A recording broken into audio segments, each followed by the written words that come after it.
Muy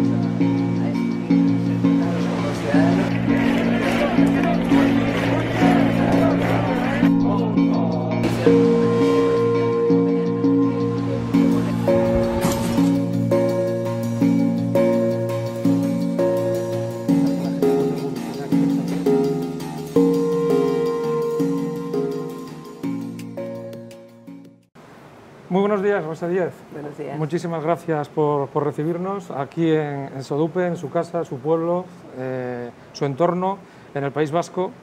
Y muchas gracias por recibirnos a H50 para esta entrevista. Encantada. Mire, usted es una política de raza, militó en el PSOE hasta el 2007, donde ocupó infinidad de cargos.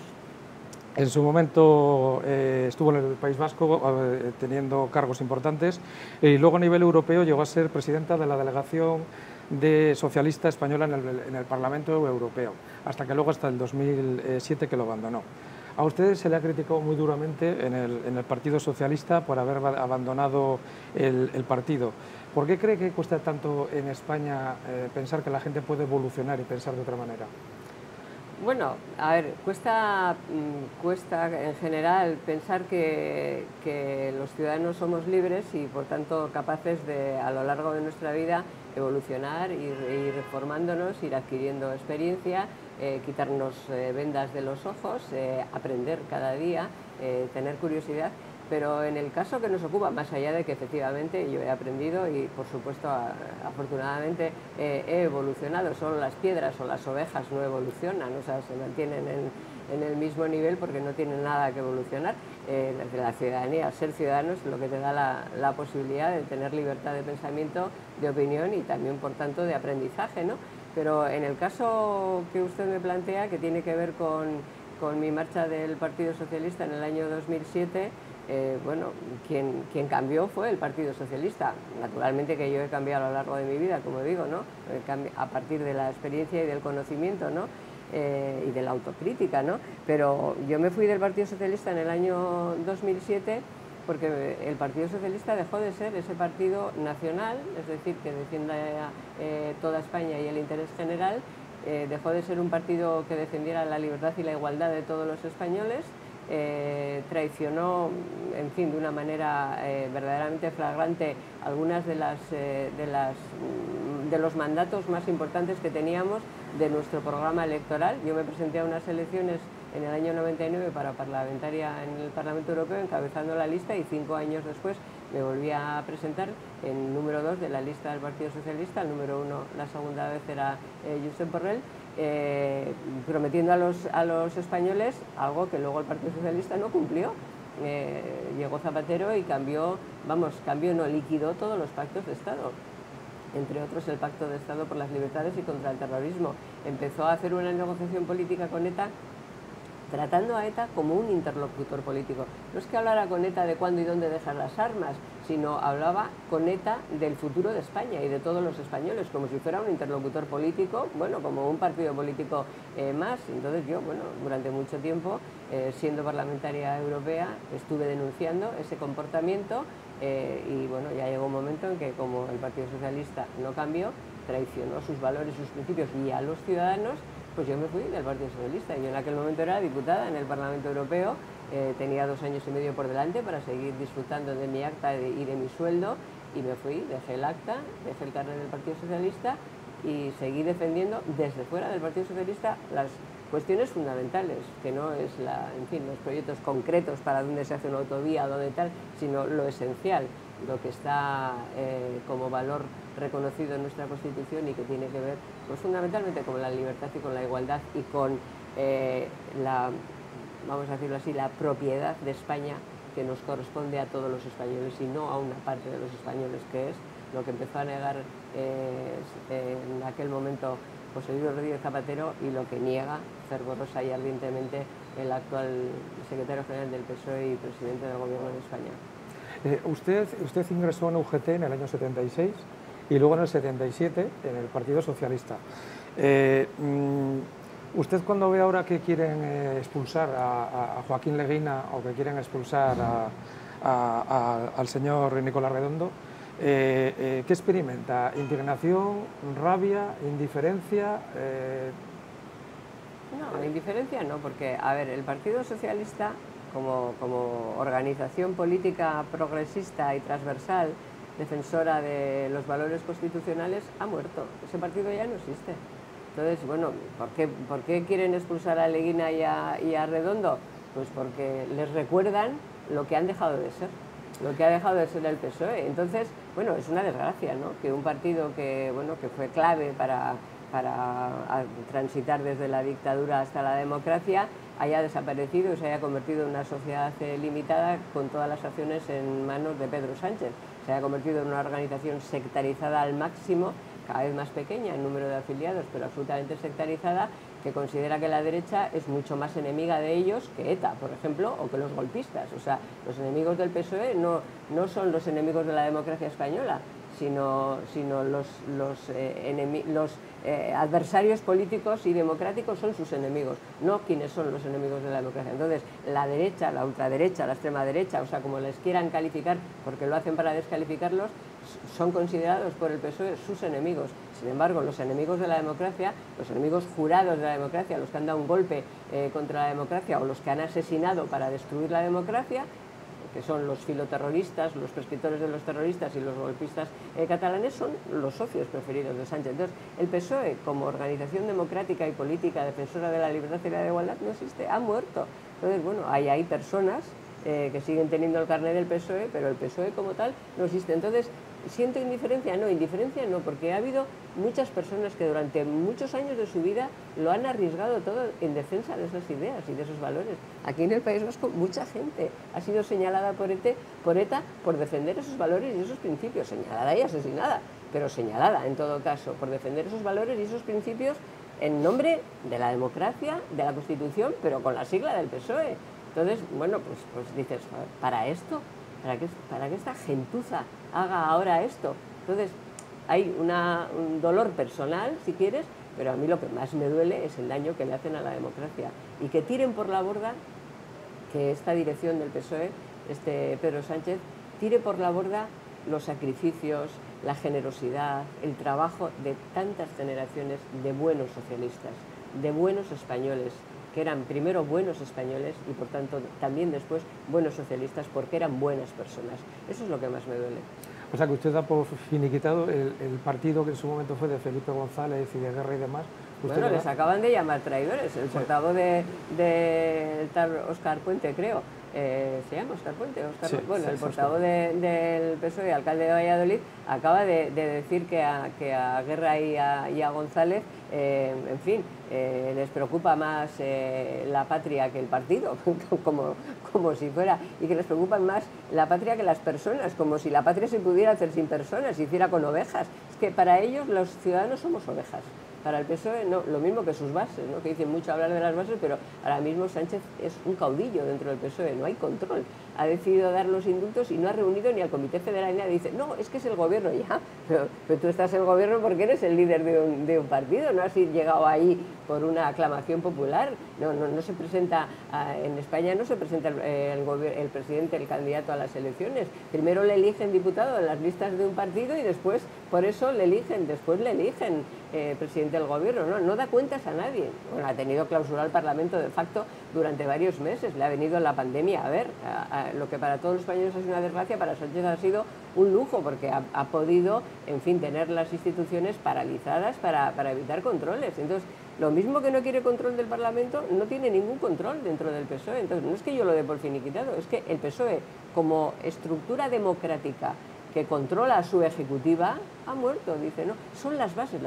¿Cuándo les has preguntado a las bases? ¿Qué les preguntas a las bases? O sea, es el caudillismo absoluto, o sea, vamos, es muy conocido.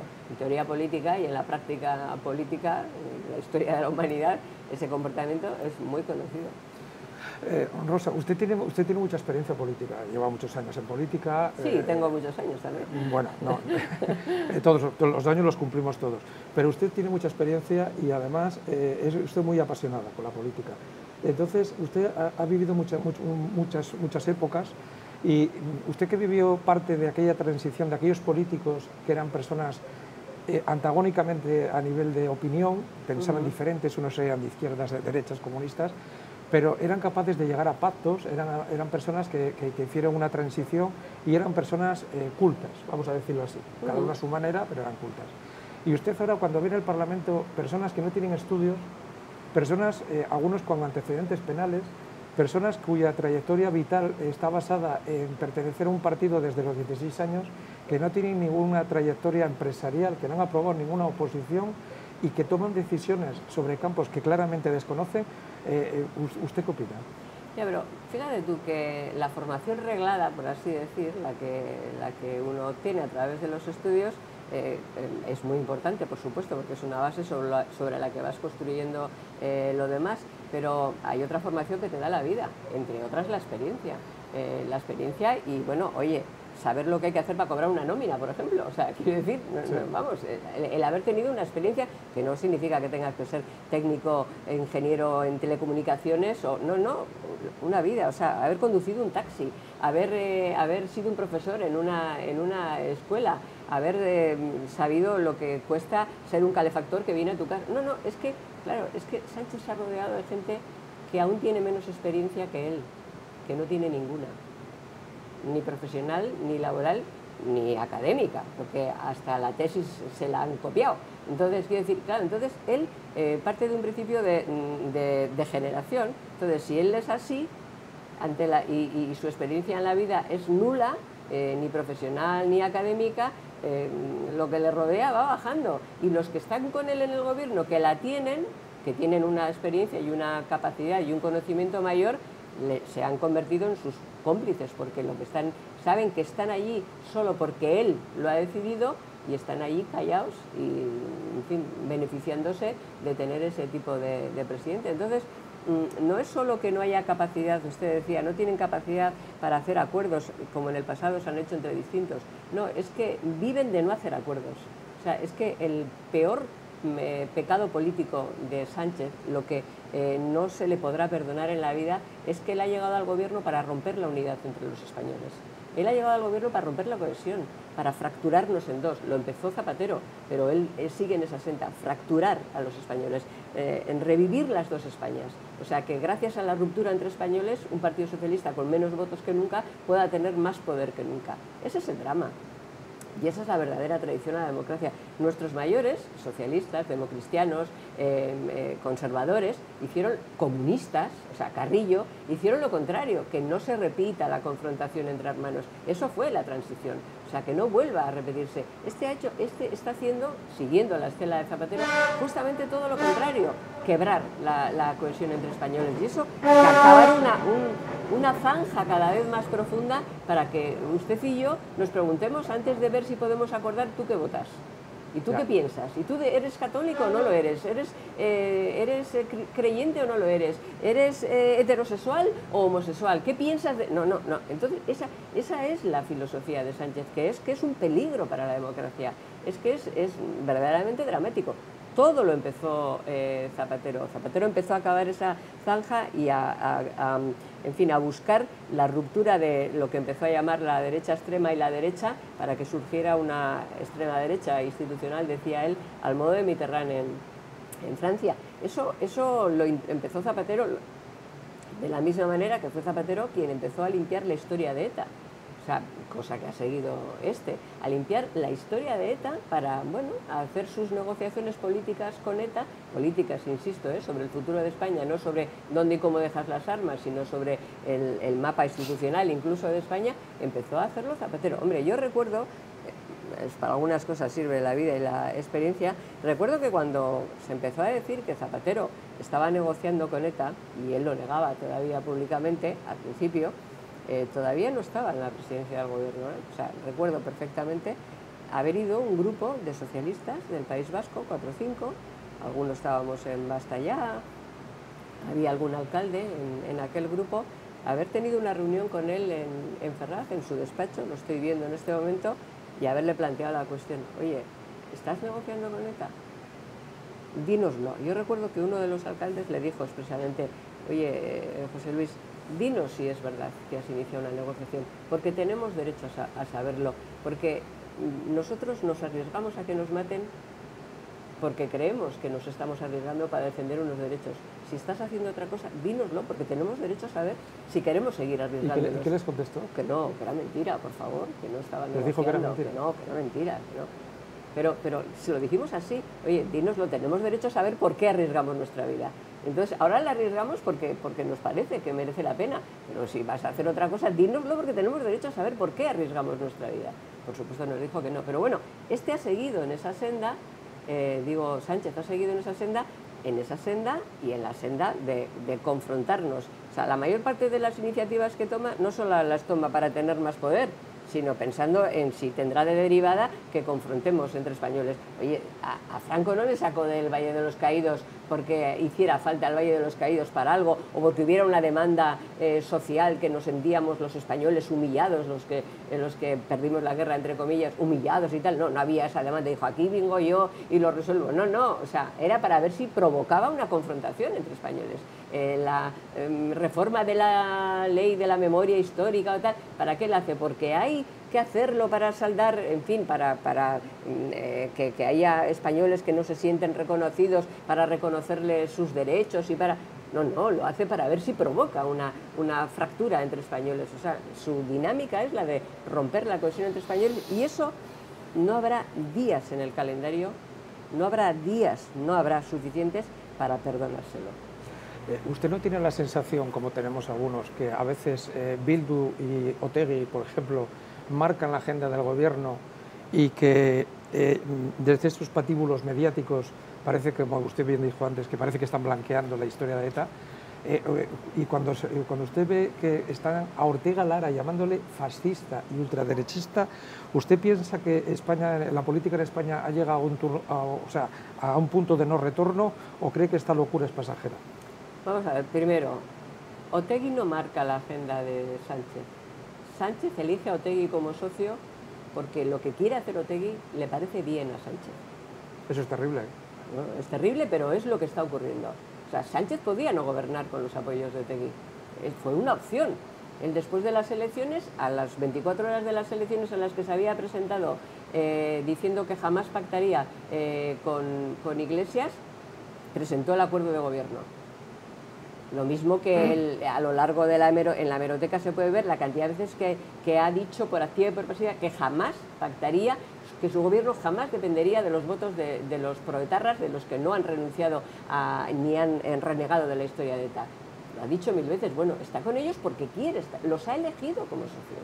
O sea, en la vida no vale decir, no, es que no tengo votos suficientes. No, es que, oye, es que ETA no mataba porque le gustaba matar, le mataba porque si no nos mataba no podía conseguir lo que pretendía. O sea que asesinar era un instrumento para conseguir sus objetivos de destruir la democracia. Bueno, por tanto, es lo mismo. O sea, no estás obligado. Si resulta que para ser presidente del gobierno tienes que pactar con los enemigos mortales, sangrientamente mortales de la democracia, y con los amigos jurados de la democracia, golpistas y terroristas, y con los comunistas que siguen alabando a Lenin, pues bueno, es que en fin, es que tú esos socios te van bien. Entonces, no, Otegi no le marca la agenda. O sea, a Sánchez le viene bien las pretensiones de Otegi, porque Sánchez quiere revisar el sistema del 78, lo ha dicho, quiere revisar la transición, quiere cambiar de socios, quiere revisar el sistema, quiere romper la unidad de la nación española, pero lo ha dicho. Entonces, ¿con quién va a romper la unidad de la nación española? ¿Con el PP? ¿Con Ciudadanos? ¿Con Vox? No, hombre, con los comunistas bolivarianos, con los proetarras y con los golpistas, pero es el proyecto de Sánchez, revisar la Constitución, romper la unidad de la nación española, cargarse el sistema del 78, abrir en canal todo eso y hacerlo además sin preguntárnoslo a los españoles, hacerlo de facto, paso tras paso, negociar con el gobierno de Cataluña el futuro de todos los españoles. O sea, en vez de preguntarnos a los españoles, decidir en una mesa bilateral al margen del Parlamento el futuro de toda España, la estructura territorial de España. Entonces, no, Bildu no marca. Bildu le viene muy bien para conseguir ese objetivo que es el de Sánchez, que no es el de Bildu. ¿Está obligado Sánchez a amnistiar a los presos? Porque lo que está haciendo de ETA, porque lo que está haciendo es eso, es amnistiar su historia. está obligado a hacerlo, a traer a presos, a acercarles a las cárceles del País Vasco en contra del criterio de instituciones penitenciarias, o sea, sin cumplir la ley, porque el acercamiento es posible cumpliendo la ley, pero se dan unas circunstancias, tienen que renunciar, tienen que pedir perdón, tienen que arrepentirse de lo que hicieron y además tienen que colaborar con la justicia. Apartado este fundamental, porque hay más de 300 crímenes de ETA sin juzgar, 320 y tantos crímenes sin juzgar. Los terroristas a los que se están beneficiando del acercamiento y de las decisiones de Sánchez no están colaborando con la justicia y saben quiénes son los criminales, o hay muchas posibilidades de que alguno de ellos sepa quiénes son los criminales. ¿Acaso en este momento en el que es tan importante la memoria histórica de lo que ocurrió hace 70 años, no es importante que haya más de 300 familias españolas que puedan hacer su duelo, que sepan quién mató a su ser querido, que el asesino sea juzgado por sus crímenes? No, Sánchez, ¿por qué lo acerca? Pues porque le viene bien tener como socio a ese tipo que le da esa mayoría, y le importa un bledo que no haya justicia, que haya más de 300 familias que no han podido hacer el duelo y que haya más de 300 crímenes sin juzgar. Y esto es el presidente del Gobierno de España. Y esto es muy dramático, pero es muy real y la gente tiene que saberlo. Rosa, usted conoce perfectamente lo que es estar amenazado por una banda criminal, en este caso ETA. De hecho, usted se le mandaron un artefacto a su casa para... Sí, a esta casa. A esta casa. Sí, lo abrió mi marido. Exactamente. Afortunadamente estaba mal el mecanismo y no estalló. Exactamente. Bueno, pues, gracias a Dios, ¿no? O sea, vivió épocas duras socialmente, depresión y demás. Cuando usted lee la noticia que publicó el diario El Mundo el otro día, en la cual 900 policías nacionales tienen que salir o van a salir de Cataluña porque están viviendo una situación psicológica y de presión social por parte de un entorno de la sociedad, ¿le vienen usted recuerdos pasados que todos felizmente creíamos haber olvidado? Claro que me vienen, eso lo hemos vivido, lo han vivido particularmente los policías, los guardias civiles, los militares que estaban aquí destinados, la gente con uniforme particularmente, ¿no? Que tenían que decirles a sus niños que no dijeran dónde trabajaban sus padres, que dijeran que eran funcionarios, como si no fuera un gran honor que su padre o su madre sea un miembro de las fuerzas y cuerpos de seguridad que están defendiendo la seguridad de todos los españoles. Sí, eso lo hemos vivido aquí y hoy se vive en Cataluña. Bueno, tampoco aquí presumen todavía los guardias civiles o los policías o sus hijos, ¿no? Vamos a ver, las cosas son así, no te matan, pero si pueden no te dejan vivir, o sea que eso también es importante. Es verdad. Claro que lo recuerdo, naturalmente que sí, pero tampoco es consecuencia, lo que está pasando en Cataluña no es producto de una casualidad, es que el Gobierno de Cataluña es el socio de Pedro Sánchez. Y en vez de exigir al Gobierno de Cataluña que respete los derechos humanos también de los policías, lo que hace Pedro Sánchez y su partido es querer sacar a la policía del centro de Barcelona y construir ahí una especie de memorial como si fueran fascistas los policías, en vez de haber sido quienes durante el golpe defendieron las libertades de todos los catalanes, porque es que el Partido Socialista ha votado en el Ayuntamiento de Barcelona eso mismo, sacar de allí a la Policía Nacional. O sea, no es que esté en el acuerdo de gobierno que acaba de construirse entre los golpistas que están en la cárcel y los golpistas que están prófugos de la justicia fuera de España. No, es que eso lo apoya el Partido Socialista. El Partido Socialista está haciendo una pedagogía de odio contra la policía y la Guardia Civil. Es que es Marlaska el que está trayendo a los terroristas al País Vasco sin exigirles arrepentimiento ni colaboración con la justicia y en contra de los criterios de instituciones penitenciarias. Es que es Marlaska el que ha echado ilegalmente al teniente coronel Pérez de los Cobos de su puesto. Ilegalmente porque ha habido un tribunal que ha dicho que era ilegal, que no ha sido una modificación de la cúpula, que ha cometido una ilegalidad. Entonces, lo que escuchan los enemigos declarados y jurados de la democracia y por tanto de quienes defienden la democracia con el uniforme puesto es esa pedagogía de odio. O sea que incumplir la ley está remunerado y cumplirla está castigado. Y el que lidera eso es el Gobierno de España. Entonces, claro, no me extraña que ocurra eso porque, hombre, el debate ahora sobre los indultos es eso. O sea, este discurso de, bueno, es que para que se arreglen las cosas, oiga, para que se arreglen las cosas que se cumpla la ley. Vamos a empezar por ahí, O sea, que se cumpla la ley. que se aplique la ley y que al que no la cumpla, pues sencillamente se le castigue, porque eso es la democracia. Hablando de policía y de Guardia Civil, usted los conoce bien porque usted ha tenido escolta durante muchos años. Durante muchísimo. Policías nacionales. Chainas en algún momento, mientras estuve aquí en el gobierno vasco, y luego policías nacionales. ¿Y qué opina usted que estas profesiones nuestras llevemos más de 40 años solicitando cobrar lo mismo que cobran las policías autonómicas y que hayamos sido incapaces de conseguirlo todavía? ¿Cree que la voluntad política es intencionada por algo en concreto, simplemente por dejadez o desidia de los distintos gobiernos hasta ahora? Bueno, porque explicación no tiene. Sí, bueno, no, vamos, es dejadez, es desidia, es irresponsabilidad. En fin, es algo que no tiene otro título posible que falta de responsabilidad y falta de sentido de la honradez, porque realmente pagar correctamente a los defensores del orden público es como de primero de preescolar. O sea, quiero decir, no habría que explicárselo ni pedírselo a ningún gobierno.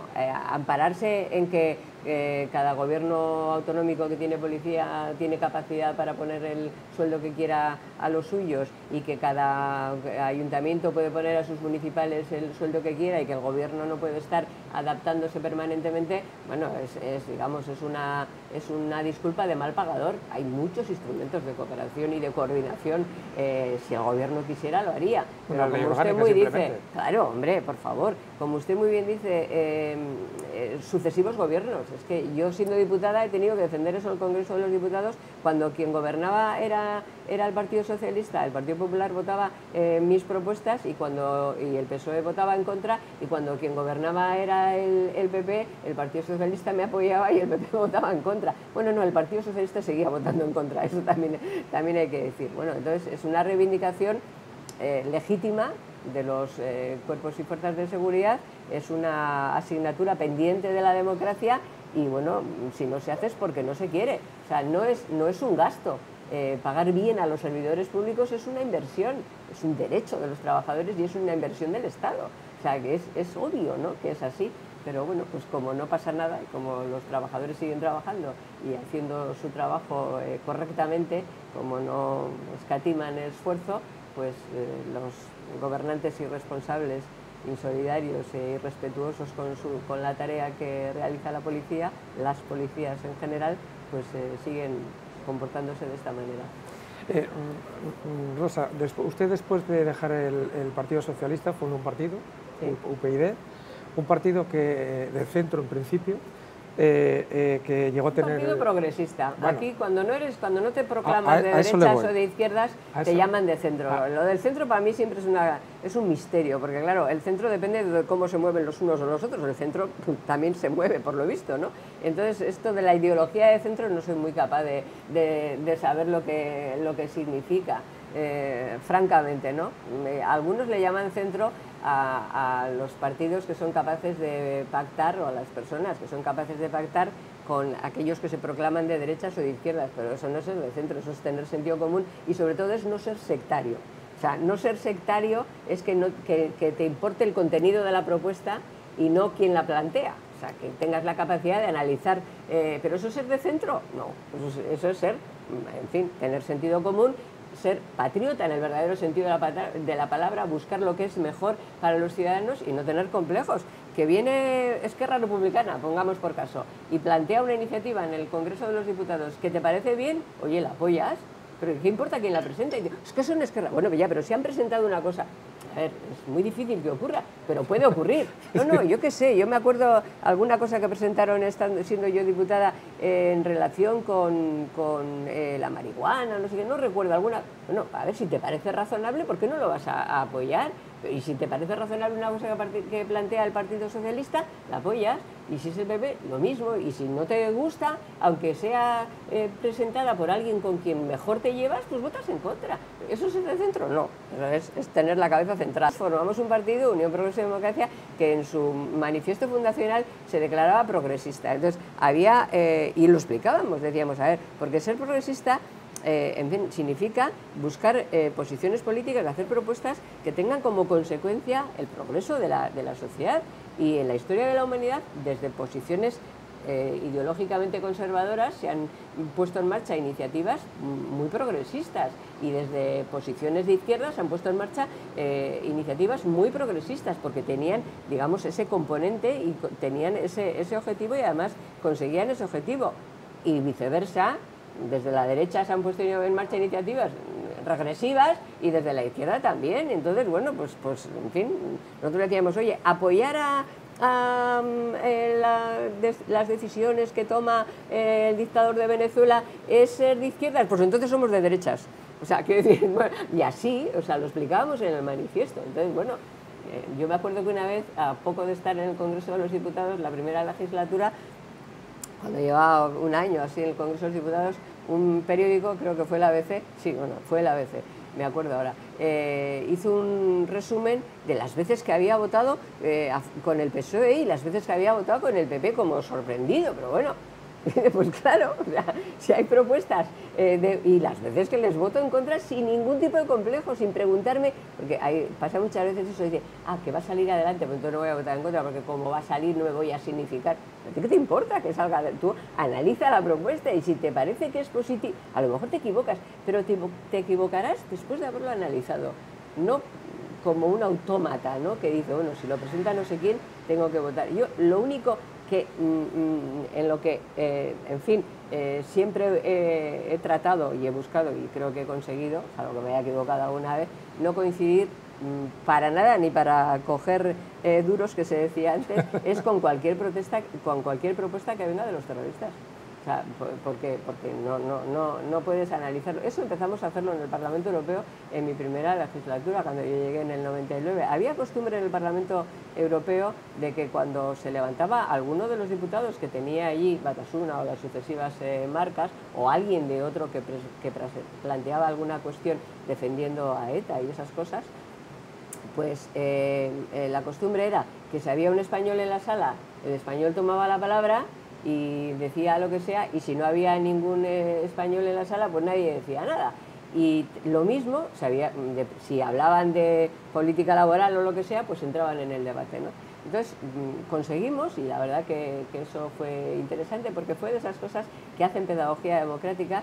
Primero, que si se levantaba el representante de Batasuna, aunque propusiera semanas de 25 días y gratis total, cualquier cosa, todo el mundo votaba en contra. O sea, era una consideración general. O sea, algo que está planteado por quien justifica el crimen y quien lo busca, o sea, no hay ni que escucharlo.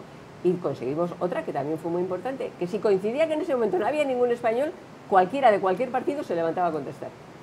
Y eso fue realmente un paso muy importante en la percepción europea de que el terrorismo de ETA era un drama para los españoles. Eso ahora sería impensable, ¿no? Antes era impensable, pero era un drama para los españoles, pero era un problema de todos los europeos.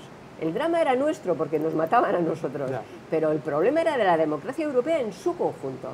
Y eso lo logramos, y lo logramos gracias al pacto entre el Partido Popular y el Partido Socialista en España, porque si no hubiéramos pactado eso, los dos grupos españoles que allí estábamos, socialistas españoles y populares españoles, el resto de diputados de Alemania, de Francia, de Italia, que están dentro de los grandes grupos, no lo hubieran seguido adelante. Pero como aquí dos partidos que competían electoralmente en eso estaban de acuerdo, bueno, pues nos vieron como efectivamente, y eso fue un avance importantísimo. Bueno, pues después llegó Zapatero para estropearlo, y después llegó este para seguir estropeándolo.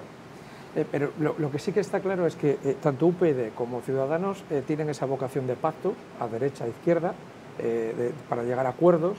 En este caso puede ser progresista. Pero lo de UPyD no era una vocación de pacto, era una vocación de defender una forma de hacer política. Y para eso hay que... Ya, pero quiero decir que no nacimos para ser bisagras. No, sí está claro. Ni para pactar, ¿me entiendes? Claro. De hecho, Ciudadanos incluso pasó lo que pasó, pero Iván Balao incluso pudieron estar en el gobierno, incluso uno de los grandes errores que le echan en cara ahora a Albert Rivera fue precisamente quizá esa ambición que vio que podía llegar a ser presidente del gobierno, y eso hay quien dice que cavó su tumba, ¿no? Pero yo lo que le preguntaba es, estos partidos que han nacido así, lo que está cierto es que UPyD pasó lo que pasó, y Ciudadanos, por desgracia, parece que tiene mala pinta. Yo creo que la historia de... ¿En España somos de derechas o somos de izquierdas? ¿Esos partidos, usted cree que no? No, a ver, Los españoles somos cada uno de nuestro padre y de nuestra madre. Y además no somos permanentemente lo mismo. O sea, en fin, aunque a algunos sectarios les cueste comprenderlo, la gente cambia y evoluciona. Y además la gente, el voto no es propiedad de ningún partido. Tú has podido estar votando 20 años en tu vida o casi siempre en la misma opción política, pero eso no significa que la vayas a votar siempre. Un día te despiertas y votas otra cosa. Y de hecho, hombre, se acaba de producir en las elecciones en Madrid. Bueno, se produce siempre. Entonces, bueno, teóricamente se dice que, vamos, como en España funciona una especie, hay como un pacto de aceptar una cierta supremacía moral de la izquierda. Entonces, bueno, pues si la izquierda te lo vende, pues parece que la vida.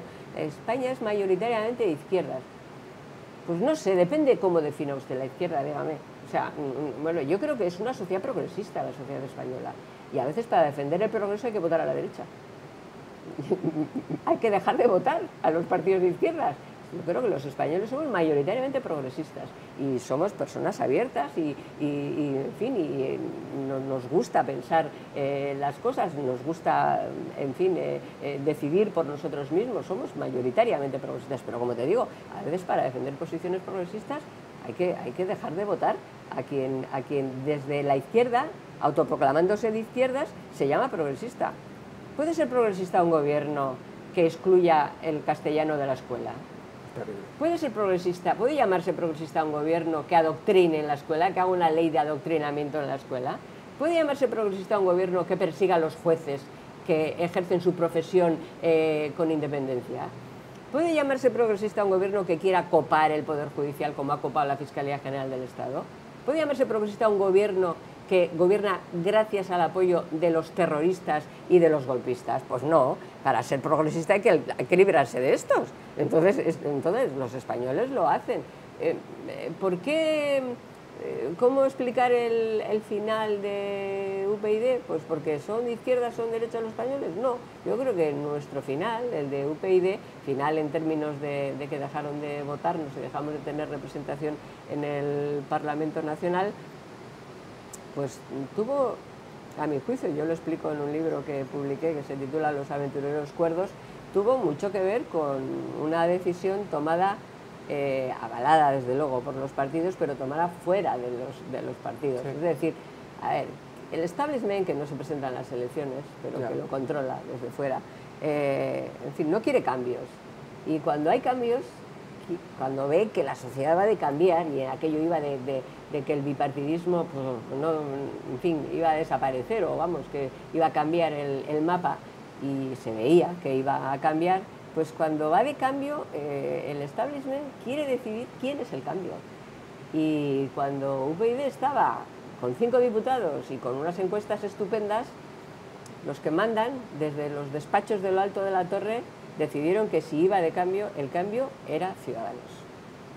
Y decidieron... ¿Eso lo tiene claro usted? Hombre, lo tengo claro y comprobado. Quiero decir que los Ciudadanos estaban en Cataluña, eran un partido catalán y lo lanzaron como una plataforma primero a nivel nacional. De repente, UPyD desapareció. Ni preguntaban por nosotros en las encuestas. Teníamos grupo parlamentario y no preguntaban en las encuestas. Las últimas elecciones, las elecciones del 2015, UPyD, que tenía grupo parlamentario, ni siquiera llevaban a los debates. Y llevaban a Podemos y a Ciudadanos que no estaban en el Congreso de los Diputados. Entonces, bueno, hubo una decisión. Bueno, hace falta un partido de bisagra, decían ellos, y entonces, bueno, pues les gusta. Podemos venía por su lado, también Podemos venía avalado, en ese caso desde la izquierda, para quitarle poder al PSOE, pero se les fue de las manos y les quitó demasiado poder. Entonces, una operación era esa, la otra operación era más desde la derecha. También se les fue de las manos, o sea, todos, pero realmente ahí había, más allá de que luego los ciudadanos les gustara más esa opción, que la que representaba UPyD o lo que fuera, pero hay una operación verdaderamente, de repente desaparecimos de las encuestas, es imposible, de repente los demás ocupaban espacios y tal, es imposible. Entonces, bueno, eso ocurrió, pero ocurrió porque había una estrategia para que eso ocurriera, más allá de los errores y de los aciertos. La verdad, uno no desaparece de la noche a la mañana sin que haya ocurrido nada, salvo que haya, bueno, pues en fin, tú tienes una marca de yogures que funciona estupendamente y de repente hay otra que entra con 1000 millones de marketing y se olvidan de ti. Luego una operación yo creo muy bien diseñada, de son lo mismo.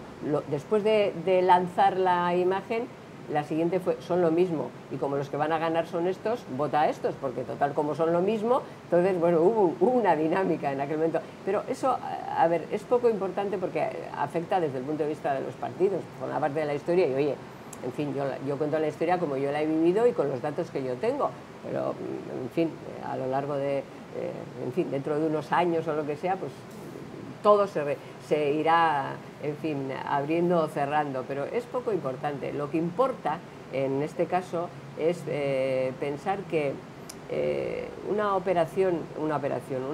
decisión que yo creo que es interesante de los españoles de abrir el marco político, de que el Congreso de los Diputados sea tan plural como lo es la sociedad, como ha venido envenenado, pues no ha generado el éxito democrático que debía de generar.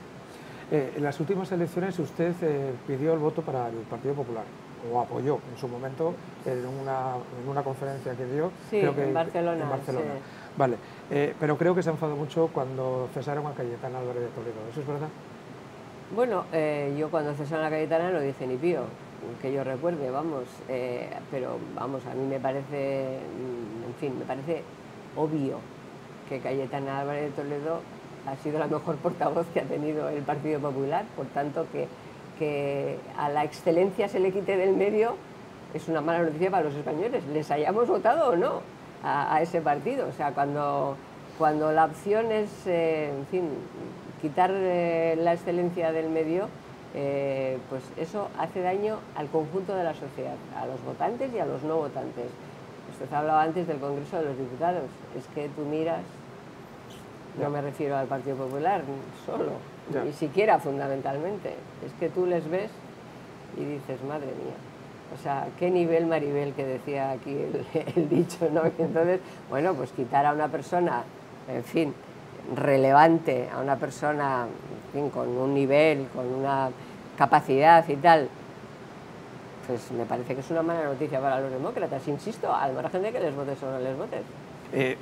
Rosa, ¿usted ha recibido alguna oferta de algún partido para volver a la política activa? Es que no estoy en el mercado. Es verdad. No está en el mercado. No. En fin, mire, el pasado miércoles tuve la suerte de haber entrevistado a Isabel Díaz Ayuso, que me recibió en la Real Casa de Correos. Y vamos a ver, usted con la experiencia que tiene, antes de decirle que yo vivo en Madrid, y Madrid es como una religión, o sea, es una cosa, es algo, es como una locura, es un fervor popular, es algo, pero incluso de gente de todas las ideologías. ¿Usted qué opina del futuro de Isabel Díaz Ayuso? Bueno, no tengo ni idea, no he pensado sobre el futuro de Díaz Ayuso, me importa lo que ocurre en Madrid y el futuro de los madrileños. Yo creo que los madrileños tienen derecho a exigir ser tratados como ciudadanos y ser considerados, y en fin, y que dejen de tratarles como si fuera un todo y una secta, y yo creo que Díaz Ayuso lo ha conseguido. En fin, pero a ver, es que se lo han dicho los madrileños en la urna.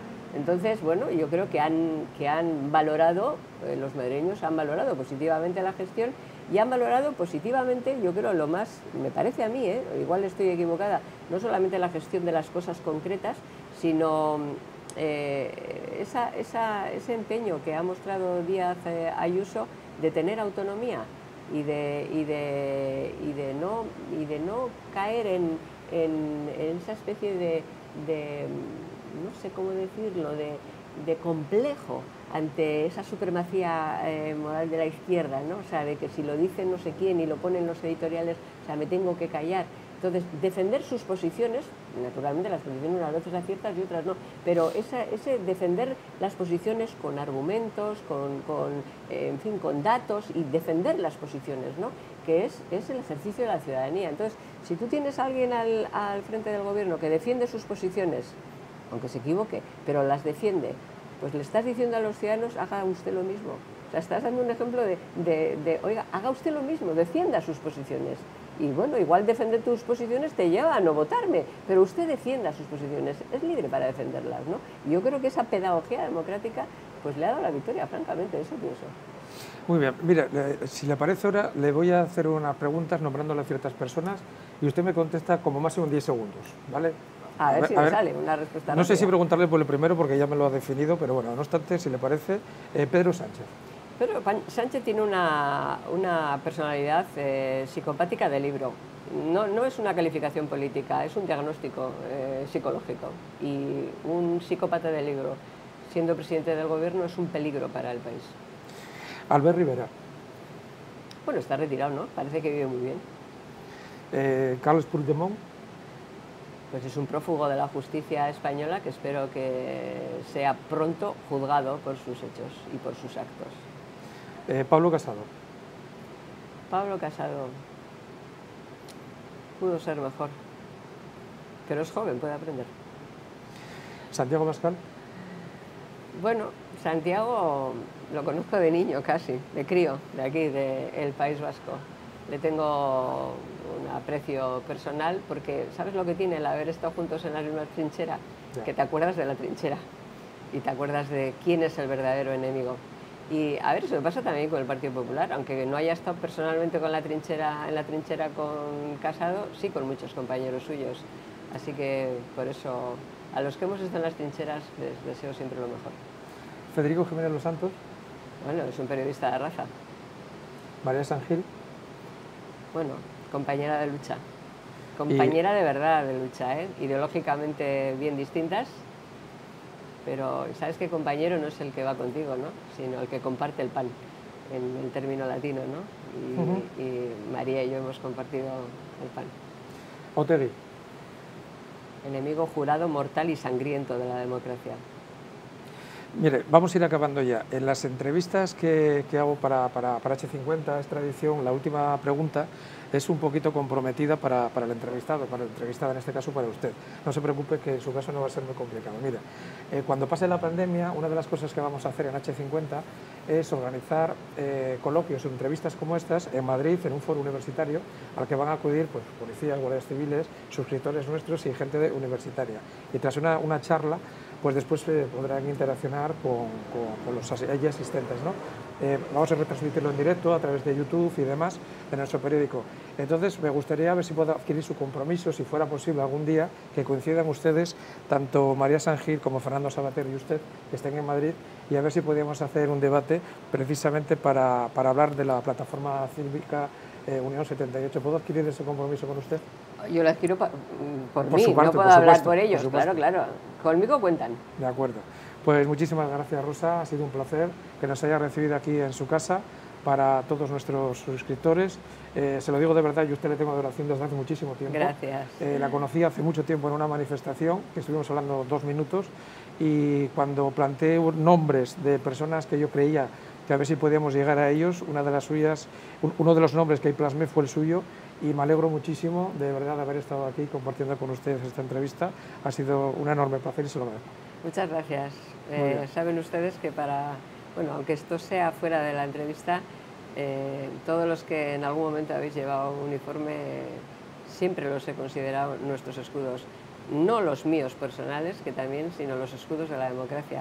España no podrá, los españoles tampoco tendrán días en el calendario para agradecerles suficientemente lo que han hecho. Pues no se crea que estaba fuera de la entrevista, porque esto va a estar seguramente como uno de los prime de la misma. Muchísimas gracias, Rosa. Bueno, a vosotros.